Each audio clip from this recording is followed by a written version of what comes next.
Por gentileza, abra sua Bíblia no livro de Marcos, no capítulo 6, e também deixe já marcadinho aí João no capítulo 6 também, porque nós vamos ler um pedacinho dos dois textos, começando com Marcos no capítulo 6.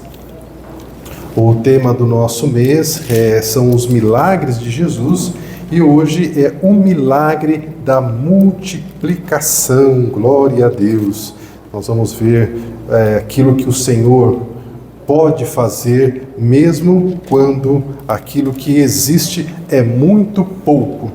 Então, Marcos capítulo 6, a partir do versículo 30, está escrito o seguinte: voltaram os apóstolos à presença de Jesus e lhe relataram tudo quanto haviam feito e ensinado. E eles lhes disse: venham repousar um pouco à parte num lugar deserto, porque eles não tinham tempo nem para comer, visto serem numerosos os que iam e vinham. Então foram a sós num barco para um lugar solitário. Muitos, porém, os viram partir e, reconhecendo-os, correram até lá, a pé de todas as cidades, e chegaram até eles.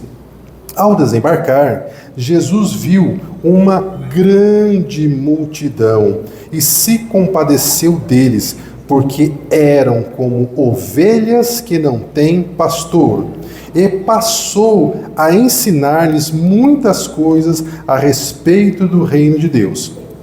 Quando chegou o final da tarde, vieram os discípulos a Jesus e lhe disseram: este lugar é deserto, e a hora já é avançada. Despede essa multidão, para que, passando pelos campos ao redor e pelas aldeias, comprem para si o que comer. Porém Jesus lhes respondeu: dai-lhe vós de comer. Disseram os discípulos: iremos comprar 200 denários de pão para dar de comer a essa multidão? E Jesus lhes disse: quantos pães vocês têm? Ide ver. E, procurando saber, voltaram e responderam: Senhor, o menino tem 5 pães e 2 peixes. Então Jesus lhe ordenou que todos se assentassem em grupos sobre a relva verde, e o fizeram, repartindo-se em grupos de 100 e 100 e grupos de 50 e 50. Tomando Jesus os 5 pães e os 2 peixes, ergueu os olhos para o céu e os abençoou e agradeceu. E partindo os pães, deu-os aos seus discípulos para que distribuíssem à multidão. E por todos repartiu também os 2 peixes. Todos comeram e se fartaram, e ainda recolheram 12 cestos cheios de pedaços de pão e de peixe. Os que comeram os pães eram por volta de 5.000 homens. Agora, João capítulo 6, a partir do versículo 24, está escrito o seguinte: no dia seguinte, quando Jesus viu a multidão que estava ali, tomaram os barcos e partiram para Cafarnaum à sua procura. Tendo encontrado no outro lado do mar, o povo lhe perguntou: mestre, como chegastes aqui? Respondeu-lhe Jesus: em verdade vos digo, vocês estão me procurando não porque viram os sinais, mas porque comeram do pão e vos fartastes. Trabalhem não pela comida que perece, mas pela que subsiste para a vida eterna, a qual o Filho do Homem vos dará.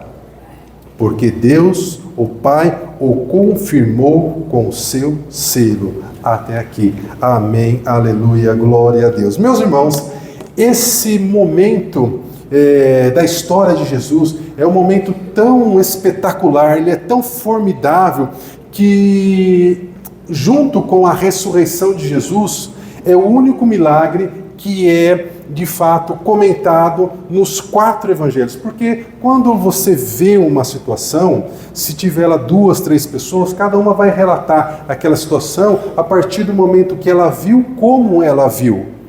Então, mesmo estando no mesmo lugar, no mesmo tempo, a gente pode ter visto uma parte daquilo que aconteceu ou ter visto totalmente. Vamos pegar um exemplo de uma batida de carro. Nós estamos conversando na frente da igreja e passa um carro e bate no outro.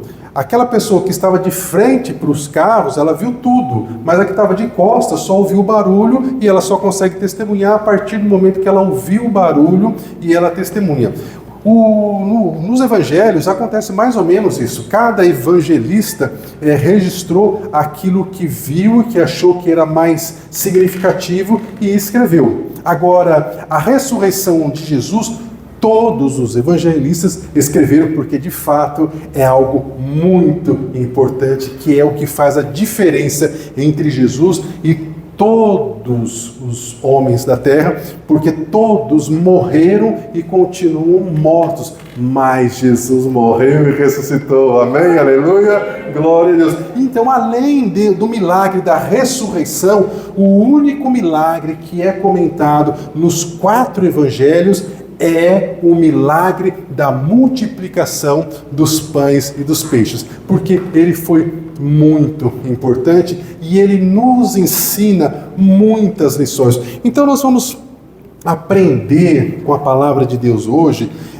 o que nós podemos aplicar desse texto na nossa vida cotidiana, hoje, quando nós voltarmos para casa, amanhã e depois. Então, a primeira coisa que a gente precisa se situar é do contexto. Eles estavam num lugar deserto e o evangelista Lucas diz que esse lugar era Betsaida e Filipe era de Betsaida, como André e também Pedro.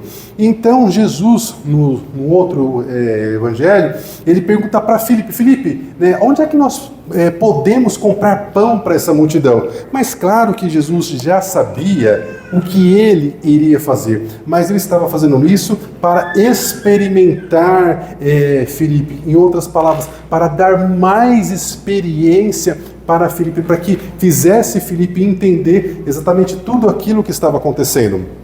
E eles então viram para Jesus e falam: Senhor, para alimentar toda essa multidão, nós precisaríamos mais de 200 denários. Para a gente entender essa relação de denários, que era um dinheiro que eles usavam, o salário, o pagamento por um dia de serviço era 1 denário. Então, 200 denários, a gente teria quase 9 meses de trabalho de uma única pessoa para conseguir esse valor de dinheiro para comprar pão para toda aquela multidão.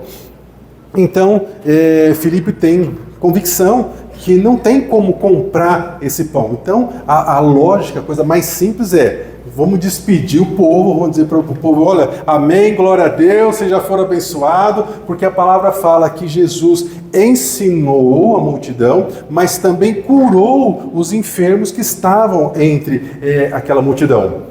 Então, na visão dos apóstolos, vocês já receberam ensino, vocês já foram curados, agora, glória a Deus, cada um para a casa de vocês, e nós vamos para o nosso próximo destino.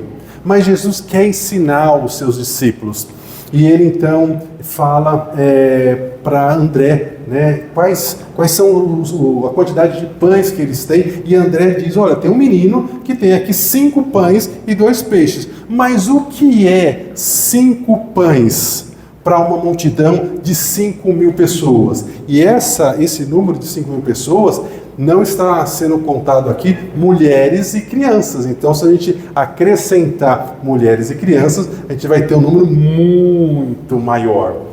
Mas aí então vem a ação do Senhor Jesus.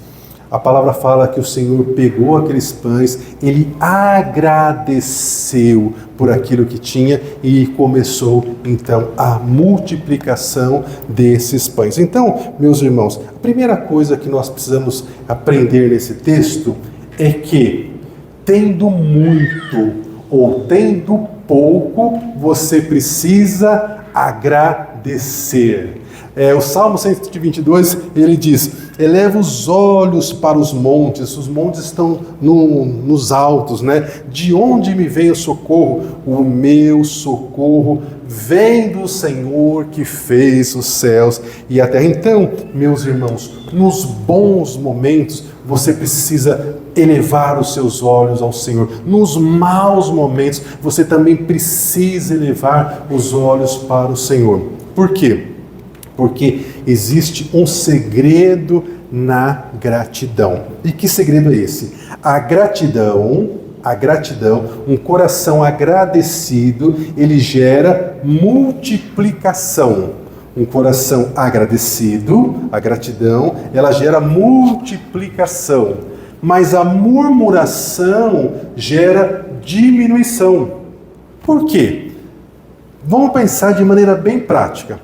Você tem um vizinho ou uma vizinha que você está sempre ajudando, porque ela está sempre lá se lamentando, contando as histórias tristes, aquela coisa toda, e você começa a ajudar ela. E aí você um dia dá, né, lá um quilo de arroz, outro dia dá um quilo de farinha, e aí de repente você dá 1 quilo de farinha e ela fala assim: mas você sabe que essa farinha é ruim, né? Meu Deus, olha, eu fui fazer pão com essa farinha não ajuda. Aí você, né, absorve aquilo, né, faz de conta que você não entendeu direito que ela é ingrata, mas aí outro dia você vai dar 1 quilo de feijão. E ela fala: nossa, mas feijão bom mesmo é feijão novo, né? Porque esse feijão aqui, você já começa a ver, ó, olha aqui, ó, não é feijão novo, isso aqui não cozinha, isso aqui fica duro, o caldo não fica bom. E aí isso vai acontecendo. Chega uma hora que você pensa: eu não vou dar mais nada para essa vizinha. Porque pensa numa pessoa ingrata que só reclama, em vez dela agradecer que ela não tinha a farinha, não tinha o feijão, e eu dei, ainda está reclamando que não está na qualidade do jeito que ela queria. Isso é uma regra que funciona para qualquer coisa. Imagine você, se você trabalha fora, você está lá no seu trabalho, e aí de repente o seu patrão ou o seu colega de trabalho pede para você fazer uma coisa lá que não é a sua função. E aí você vai lá e faz, você ajuda, e o negócio dá certo, né? E a pessoa fica satisfeita, e você volta para suas funções. Um outro dia tem lá um outro problema, a pessoa lembra de você, seja seu chefe ou seu colega de trabalho, pede a sua ajuda, você vai lá, ajuda a resolver aquele problema, você resolve o problema, você volta e fica tudo certo. Todas as vezes que tiver um problema, em quem é que eles vão pensar em ajudar? Em chamar? É você. E quando eles precisarem promover alguém, quem é que eles vão promover? Vão promover você. Agora imagine se ao contrário disso, todas as vezes que você fosse chamado, você ia reclamando: eu não sou pago para fazer isso. Eu não tinha que estar fazendo isso. Para que eu vou fazer isso? Porque eu não sei o quê, que ppp, que papapá, papapá. A primeira oportunidade que acontecer da empresa precisar fazer um ajuste, fazer um corte de despesa e tudo mais, quem é o funcionário que eles vão pensar em cortar? O que reclama, o que nunca está contente, o que nunca está agradecido. Então, meus irmãos, a gente não precisa ir para a esfera espiritual para entender que a gratidão gera multiplicação e que a murmuração gera diminuição. Então nós precisamos aprender a ser grato pelo pouco que nós temos. Porque a gente tem pouco, é verdade, a gente queria ter muito, mas muitas pessoas não têm nem o pouco que você tem e que gostaria de ter esse pouco que você tem e elas não têm. E se elas tivessem o pouco que você tem, elas ficariam extremamente agradecidas ao Senhor por ter recebido aquilo que você tem. Então, meus irmãos, a murmuração, ela afeta as nossas emoções, ela afeta o nosso comportamento, a maneira que a gente se relaciona, inclusive com a nossa família. Porque se a gente é uma pessoa que a gente só vê o lado ruim das coisas, então você vai levar isso para todos os lugares que você tiver, seja no seu trabalho, na sua casa, com quem quer que seja. Você vai estar sempre reclamando. Então você precisa ser uma pessoa que nos bons momentos você olha para os montes, você olha para o céu, nos maus momentos você olha para o céu e seja sempre uma pessoa agradecida. E aí, quando você aprende a ser, porque você tem que aprender a ser uma pessoa agradecida, porque a nossa natureza carnal é, sim, de fato, de sempre reclamar. A nossa natureza nos leva a sempre enxergar aquilo que não está bom. Aquilo que está bom a gente não enxerga. Então a gente precisa aprender a ser uma pessoa agradecida. Quando a gente aprende a ser uma pessoa agradecida, a gente muda de fase. E a gente começa a entender que Deus sempre vai usar o pouco que a gente tem para nos levar a ter muito. Porque a própria Bíblia fala: quem não é fiel no pouco, não será fiel no muito. Se você não é agradecido com o pouco que você tem, no muito você também não vai ser agradecido. Porque a nossa natureza é de ser insatisfeita.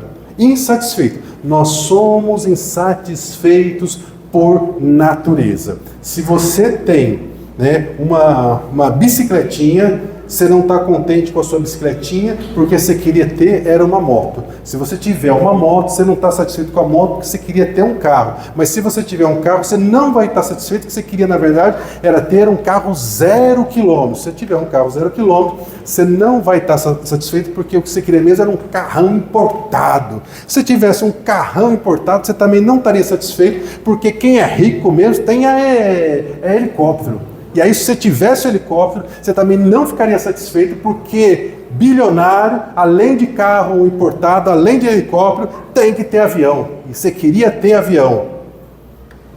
E aí, a gente volta no cara da bicicletinha, que não está satisfeito. E a gente lembra das pessoas que não têm perna, que não queria nem a bicicletinha. Não precisava nem de bicicletinha, não precisava de moto, não precisava de carrinho velho, não precisava de nada. Precisava só ter as duas pernas para poder andar, fazer essas coisas, trabalhar, ir no banheiro, voltar, sem precisar de ninguém. Então, nós somos insatisfeitos por natureza e nós precisamos aprender a dominar essa nossa natureza. Eu sempre me lembro da minha avó, que ela dizia assim: meu filho, não esqueça disso. O pouco com Deus é muito, mas o muito sem Deus é pouco. Vocês conhecem a história, não? Isso aqui é só dos mais, os mais experientes que conhecem esse ditado, viu? Então guarde isso aí. O pouco com Deus é muito. O pouco com Deus é muito, mas o muito sem Deus é pouco. E a maior prova disso são pessoas famosas, artistas conhecidos internacionalmente, gente que é milionária e acaba tirando a sua própria vida porque não estava satisfeito. Porque de fato, para estar satisfeito, a gente precisa aprender a estar na presença de Deus. Então, talvez você esteja pensando que aquilo que você tem é pouco. Mas o que é pouco? Você tem pouco tempo, você tem pouco talento, poucas habilidades, pouco conhecimento, pouca influência.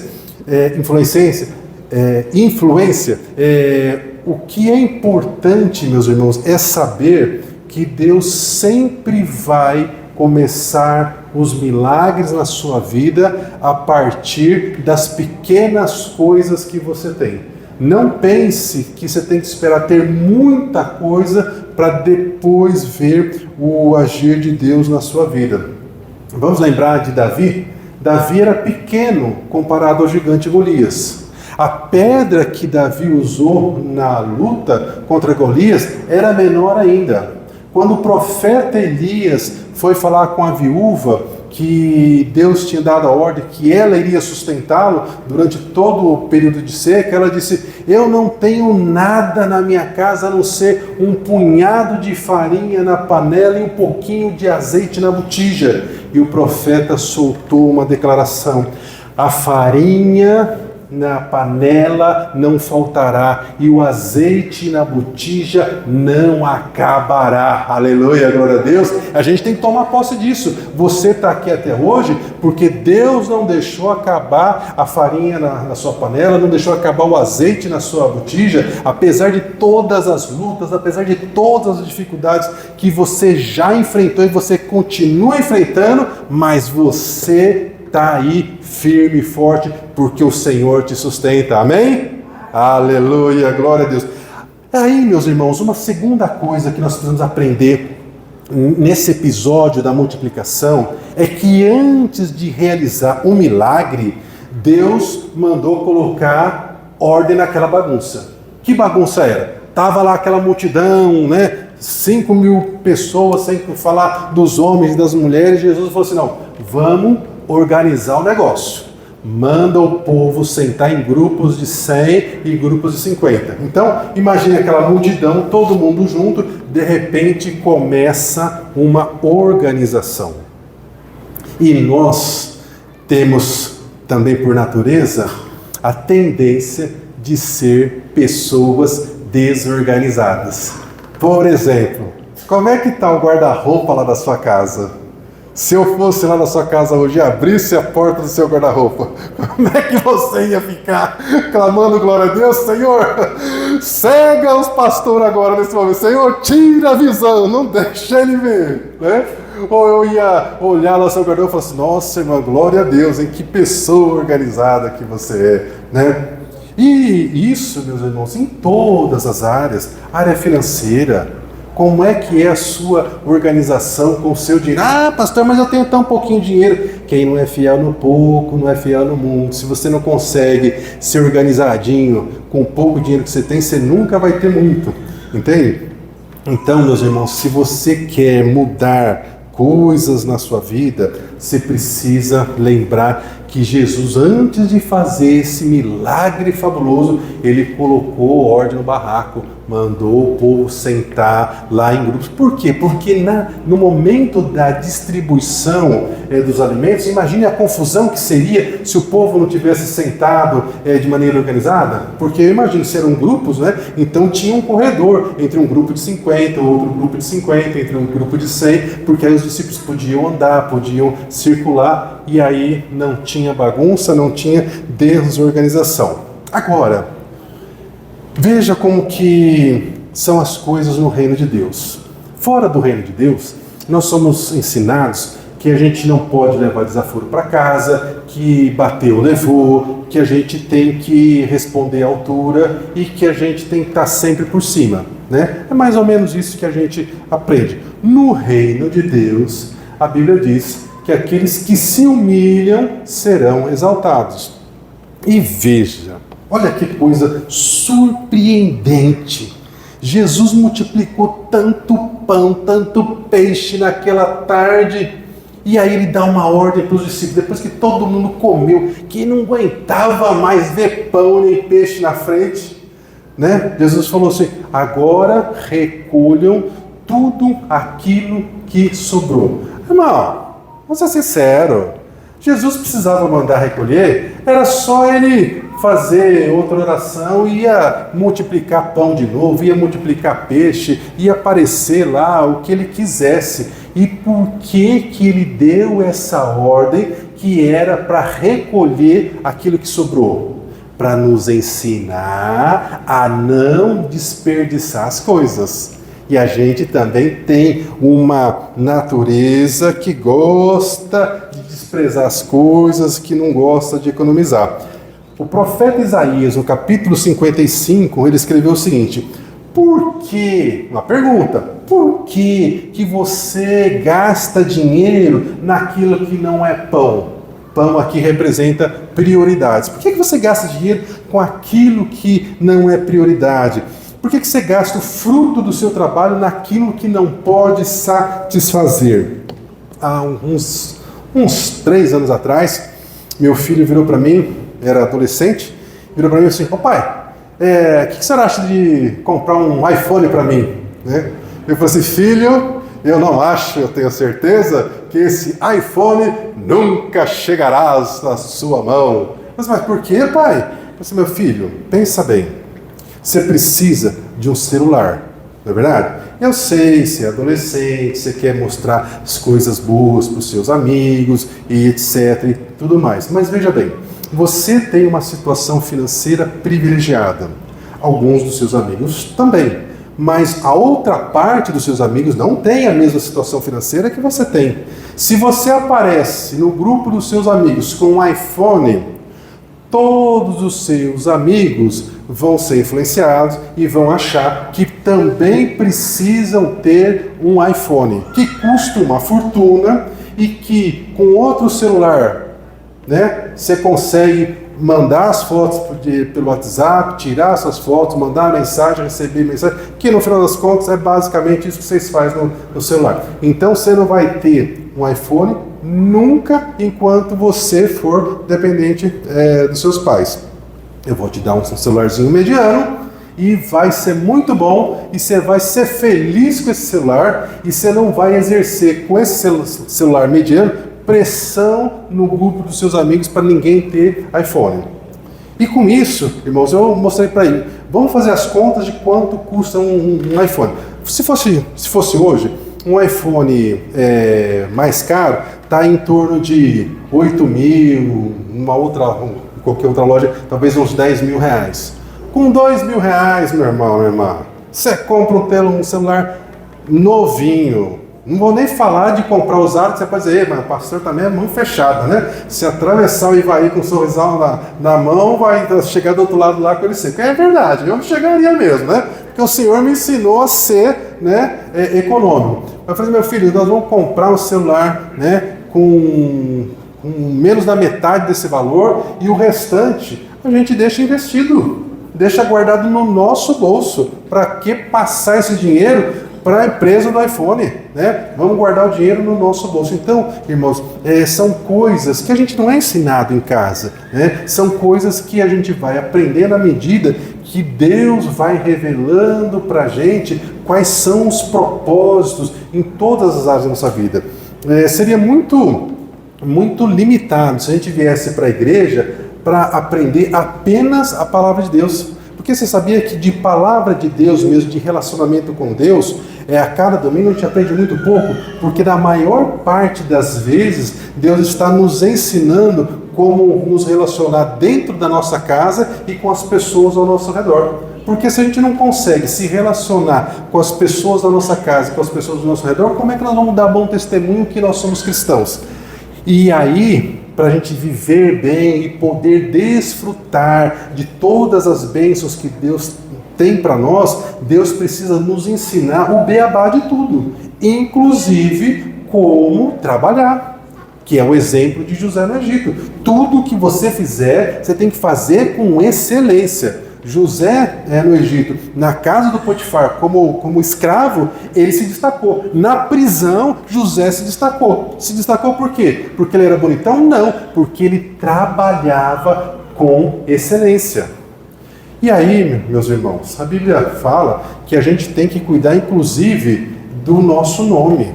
Esse negócio de crente comprar e não pagar, isso não é de Deus, irmãos. Não pode, porque dá mau testemunho. Mas eu estou devendo para o banco, estou devendo para a loja.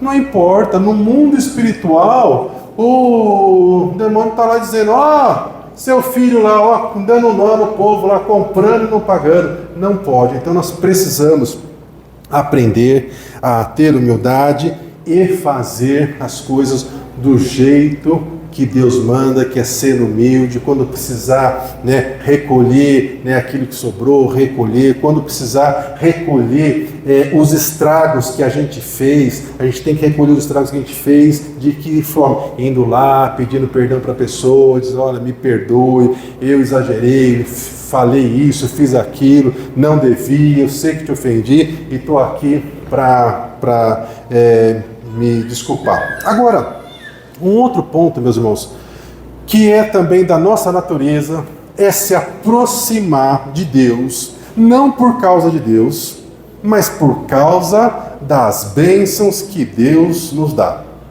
No Evangelho de João, no capítulo 6 que nós lemos, olha que situação terrível.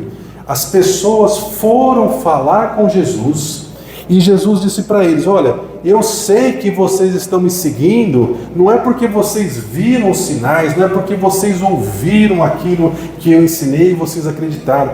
Vocês só estão atrás de mim por causa do pão, do peixe que vocês comeram e vocês ficaram saciados. Oh, meu irmão, né? A gente precisa mudar de fase e a gente precisa chegar numa situação que a gente não vai atrás de Deus porque a gente quer o poder de Deus, para demonstrar o poder de Deus, que a gente não vai atrás de Deus porque a gente quer desfrutar de todas as bênçãos que Deus tem para nós, mas antes de tudo, porque o nosso amor pelo Senhor excede aquilo que a gente pode explicar. E o nosso amor pelo Senhor, a nossa gratidão pelo Senhor é tão pequeno, né? E a gente precisa trabalhar isso, a gente precisa ser mais agradecido ao Senhor. E nesse ponto, meus irmãos, eu quero falar com muito carinho, com muito jeito sobre isso, né? Porque é um tema bem delicado. Muitas e muitas vezes as pessoas perguntam para mim: pastor, mas quantas pessoas aqui na igreja que só vêm na igreja para receber cesta? E a minha resposta é: talvez seja assim, eu não conheço o coração das pessoas, né? Não, pastor, é assim sim, porque ela não vem na igreja, depois eu vejo ela durante a semana andando na rua para lá e para cá e não sei o que e tudo mais, e para vir para o culto não vem. Eu falei assim: pois é, mas eu não sou fiscal de Deus. Então a gente precisa entregar isso ao Senhor. Agora, o que a gente pode fazer, de fato, é ter alguns controles, algumas coisas, para incentivar que os irmãos venham para a igreja, não por causa de cestas, né, de alimentos, mas por causa da presença do Senhor. E lembrando, né, a gente fornece as cestas para os irmãos na fé que estão na lida com a gente, né? Nós não somos uma organização, uma instituição que distribui cestas. O nosso foco é cuidar dos irmãos da fé. Então, meus irmãos, a gente vê essa situação mesmo aqui na congregação e a gente precisa incentivar, ensinar que quanto mais nós nos aproximamos do Senhor, mais o Senhor vai nos dar bênçãos, porque é da natureza do Senhor nos abençoar, é da natureza do Senhor abrir as comportas do céu, é da natureza do Senhor fazer com que os seus filhos prosperem. Mas para prosperar, nós precisamos seguir a cartilha do Senhor, fazer tudo conforme Ele ensina. Bom, então, meu irmão, minha irmã, hoje o Espírito Santo está nos compartilhando que é possível ter multiplicação na sua casa, é possível que haja abundância na saúde, é possível que haja multiplicação nas suas finanças, é possível que o seu relacionamento fique muito melhor na parte boa, é possível conquistar coisas que você jamais imaginou, mas para isso você precisa se aproximar do Senhor e fazer a sua lição de casa. E nós precisamos fazer uma reflexão. Mas o que é que eu tenho que pode ser multiplicado? Essa é uma pergunta boa, não é verdade? O que é que eu tenho que pode ser multiplicado nas mãos do Senhor? Bom, antes de falar o que pode ser multiplicado nas mãos do Senhor, eu vou trazer para você uma palavra de despertamento daquilo que você não pode deixar o inimigo multiplicar. Como assim, pastor? A Bíblia fala que a nossa boca fala aquilo que está cheio o nosso coração. Então, se no seu dia a dia você é uma pessoa que está sempre com muita raiva, com muito nervoso, muita amargura, e você dentro da sua casa, da sua família, você fala, né, com as pessoas da sua casa com muita raiva, com muito nervosismo, muito brava, gritando, né? Você está multiplicando coisa que não é boa. Porque a partir do momento que você grita, você dá o direito para outra pessoa da sua casa também gritar. Quando você ofende alguém, você dá o direito para essa pessoa também ofender. Você está multiplicando coisa ruim. Então a gente precisa, passar um esparadrapo na nossa boca e não deixar que a confusão, que a falta de perdão, que os problemas que te causaram faça com que você multiplique isso. Porque é muito natural que quando a gente fica ofendido, que a gente sai ofendendo todo mundo, né? Daí vem aquela palavra, mas você está nervoso? Eu estou. Mas qual a culpa que eu tenho que você está nervoso e você está bravo comigo? Eu não fiz nada, né? Por quê? Porque essa pessoa está multiplicando aquela ofensa, aquela situação que aconteceu. Então a gente precisa, meus irmãos, ter isso no nosso radar e não permitir que a nossa própria boca multiplique coisas que não convêm. Então, meus irmãos, se você quer multiplicação na sua casa, na sua família, nas suas finanças, na sua vida profissional, faça a lição de casa. E como é que é isso? Tem uma frase famosa do professor Mário Sérgio Cortella, vocês já devem ter visto na internet, que diz assim: faça o seu melhor na condição que você tem, enquanto você não tem condições melhores para fazer melhor ainda. Agora, fazer o melhor não é fazer o possível, não é fazer o seu possível na sua família. É fazer o seu melhor para a sua família. É fazer o melhor para os seus filhos, é fazer o melhor para o seu cônjuge, é fazer o melhor para Deus, é fazer o seu melhor no seu trabalho. Porque quando você faz o seu melhor, você começa a se destacar. E as pessoas, elas estão olhando para você. Por mais que elas não te valorizem, por mais que elas não reconheçam, tenha certeza que está todo mundo olhando para você, inclusive no mundo espiritual, que é onde tem que estar a sua preocupação. Os irmãos do louvor, se quiserem voltar, eu já estou encerrando. Então, meus irmãos, o milagre da multiplicação começa com aquilo que você tem, a partir das coisas pequenas. Então, é a frase do Einstein: faça coisas diferentes para conseguir resultados diferentes. Porque se você faz sempre a mesma coisa e fica esperando que alguma coisa nova aconteça, não vai acontecer. Então, faça coisas novas, coisas direcionadas pelo Senhor. Peça para que Deus te dê novas ideias, novas inspirações do que fazer, do que não fazer. O seu milagre pode começar hoje. Quem quer que o milagre comece hoje? Diga aí, glória a Deus! Oh, Jesus, aleluia! E aí, meus irmãos, se liberte do seu passado, dos erros do seu passado, da acusação do inferno. Que passou, ficou no passado. Deus joga no mar do esquecimento, não tira isso de lá. Comece a viver os planos que Deus tem para você. Toda a mudança começa primeiro em você, dentro de você, no seu pensamento. É você que tem que tomar a decisão de mudar. E tudo muda quando você muda, né? Então, se você quer ver milagres acontecendo na sua vida, comece com o primeiro passo.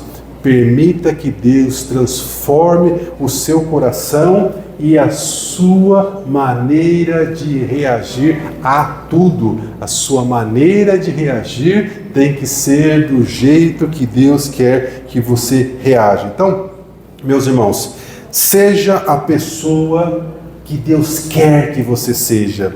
Seja a pessoa que você gostaria de ter ao seu lado. Se você é mãe, seja a mãe que você gostaria de ter tido, que talvez você não teve. Se você é pai, seja o pai que você gostaria de ter tido e você não teve. Se você é marido, seja o melhor marido que a sua mulher pode ter. Você sabe, inclusive, que nós homens morremos mais cedo, né? E aí, né, que o Senhor te dê vida longa, mas se acontecer de você falecer antes dela, eu falo isso para minha mulher: bem, eu estou fazendo a minha lição de casa, porque se eu morrer antes do Senhor voltar, você vai ter que falar: ei, mas o falecido era bom, ei, meu Deus, era enjoado, né, cheio de mania, porque estava ficando velho, mas pensa no falecido bom, oh, que homem bom, viu? Como me ajudava, era meu companheiro, né? E aí já fica difícil para o concorrente se quiser aproximar, né? Porque ela também vai comparar com o falecido. Ah, mas o falecido não era assim, não. Ah, não, falecido isso, falecido aquilo. Não vai aguentar, vai, né? Não que eu queira preservar a viúva, né? Mas, enfim, né? Se você é filho, seja o filho que Deus quer que você seja, obediente, que honra seu pai, que honra sua mãe. Ah, mas você não sabe como é que é minha mãe, como é que é meu pai. Não se trata de honrar só quando mãe e pai é bom. É honrar pai e mãe, fazer aquilo é bom. Não é concordar com coisas erradas que ele faz, mas é honrar, é ter respeito. Davi começou como pastorzinho de ovelhas. Nem o pai dele botava fé nele. Quando Samuel foi lá, chamou os outros filhos, não chamou Davi. Mas Deus estava olhando para Davi. E o que importa é se Deus está olhando para você. É isso que importa. O que as pessoas falam, o que as pessoas pensam, não importa. O que importa é Deus.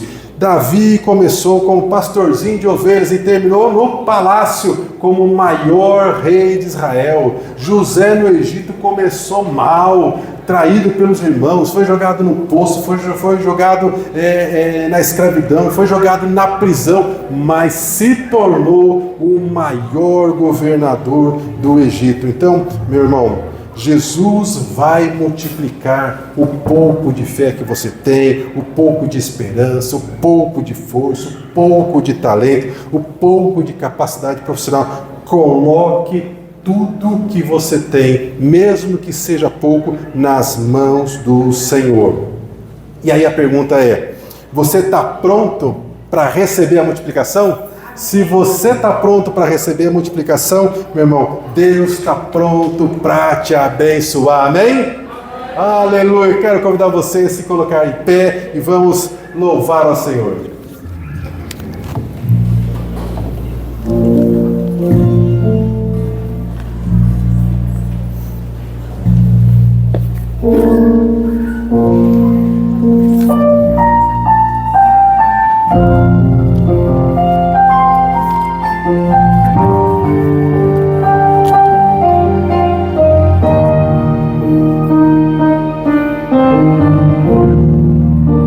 O vento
A letra da música que nós cantamos agora diz que Ele me escutou e por isso eu estou aqui. Eu creio que essa é a sua realidade, essa é a sua história, porque o Senhor te escutou, é esse o motivo que te trouxe aqui, que fez que você estivesse vivo para chegar até aqui. Os ventos da sua vida Ele acalmou e continuará a acalmar. O medo Ele repreendeu no passado e vai continuar repreendendo no presente e no futuro, porque quando Jesus ordena, todos obedecem. Feche seus olhos, meu irmão, minha irmã, eleve seus pensamentos agora ao Senhor. Qual é o vento que está te dando medo? Quais são as ondas que estão querendo te fazer afogar na incerteza, no medo, na insegurança? Lembre-se, traga a sua memória que o Senhor está aqui, que o Senhor te pega pela mão, o Senhor te preservou e continuará a te preservar. Pai amado, como é bom estar na sua presença, ó Senhor da glória, Rei dos reis, o nosso Salvador. Nós colocamos diante de Ti, Pai amado, todos os nossos medos, todas as nossas incertezas, as nossas inseguranças, todas as armadilhas do inimigo, Pai. Oh, Senhor, nós clamamos ao Senhor, nós elevamos os nossos olhos aos montes, porque é dos montes, é do céu que vem o nosso socorro. O nosso socorro vem do Senhor, Pai. Nós cremos na Tua palavra que declara que o Senhor é que estabelece reis, é o Senhor que tira reis, é o Senhor quem dá a última palavra, a sentença certa vem do Senhor. Pai, nós colocamos diante do Senhor a nossa vida, o nosso coração, o nosso futuro e também apresentamos ao Senhor cada uma das pessoas da nossa família. Pai, aqueles que estão presos nos vícios, nas coisas erradas, traz libertação. Senhor, aqueles que não querem ouvir a Tua palavra, aqueles que não conseguem entender os propósitos que o Senhor tem para a vida deles, Pai, ajuda-os, fazê-los com que eles caiam em si, como caiu em si o filho pródigo. Senhor, nós cremos na Tua palavra que declara: nós e a nossa casa serviremos ao Senhor. A Tua palavra declara: buscar-me-eis e me achareis quando me buscar de todo o vosso coração. A Tua palavra declara: clama a mim, eu responder-te-ei e anunciar-te-ei coisas grandes e firmes que não sabe. Nós cremos, Pai, que aquilo que os nossos olhos não viram, aquilo que os nossos ouvidos não ouviram, aquilo que não chegou ao nosso coração, é o que o Senhor tem preparado para nós. Pai, nós cremos que o Senhor está abrindo portas que estavam fechadas, a partir de hoje serão abertas. Pai, aquelas pessoas que precisam de uma decisão na justiça, que o Senhor seja favorável, que o Senhor mova o coração do juiz, para que a sentença seja de acordo com a necessidade da Tua filha. Senhor, aqueles que estão com problemas na saúde, que venha a Tua cura, que venha a saúde, que venha a restauração.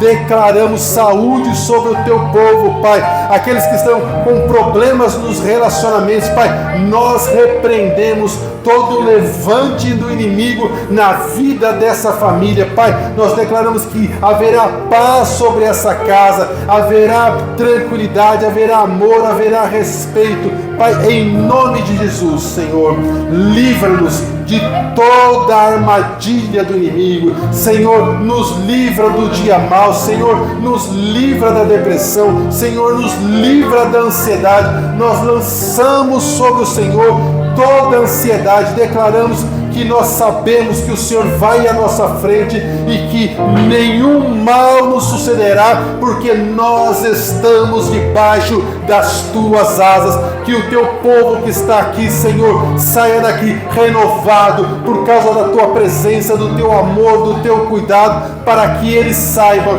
que o Senhor está cuidando, que não há vento, que não há tempestade, que não há ondas que possa derrubá-los, porque se necessário for, o Senhor dará ordens para que eles andem sobre as águas. Que o teu grande amor, a graça do Senhor Jesus e as consolações do teu Espírito Santo estejam com o teu povo, hoje, sempre e eternamente.